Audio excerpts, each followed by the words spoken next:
Alors, nous parlerons du nouveau brevet unitaire et de la future juridiction européenne des brevets. La propriété intellectuelle est devenue de plus en plus européenne. Elle l'était moins dans le domaine des brevets que dans le domaine des marques et des dessins et modèles. Mais tout cela a changé en 2012 avec deux règlements du 17 décembre 2012 qui ont créé un brevet à effet unitaire qui aura effet dans l'essentiel des pays de l'Union européenne. Et ces deux règlements sont complétés par un accord international signé entre la plupart des États de l'Union européenne qui est destiné à mettre en place une future juridiction unifiée des brevets. Donc nous sommes dans la phase d'attente immédiate de l'entrée en vigueur de ces différents textes.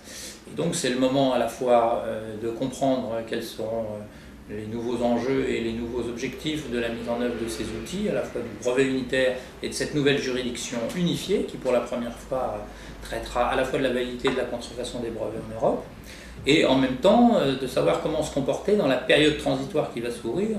En effet, à partir du moment où la juridiction entrera en vigueur, les 7 premières années seront des années pendant lesquelles les déposants auront une option entre accepter que le contentieux de leur brevet européen soit pris en compte par cette juridiction ou rester en dehors de cette juridiction.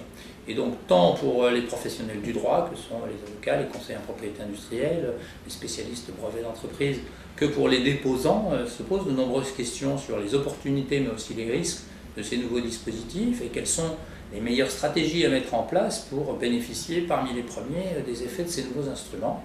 C'est tout cela dont nous parlons avec deux collègues spécialisés sur le sujet.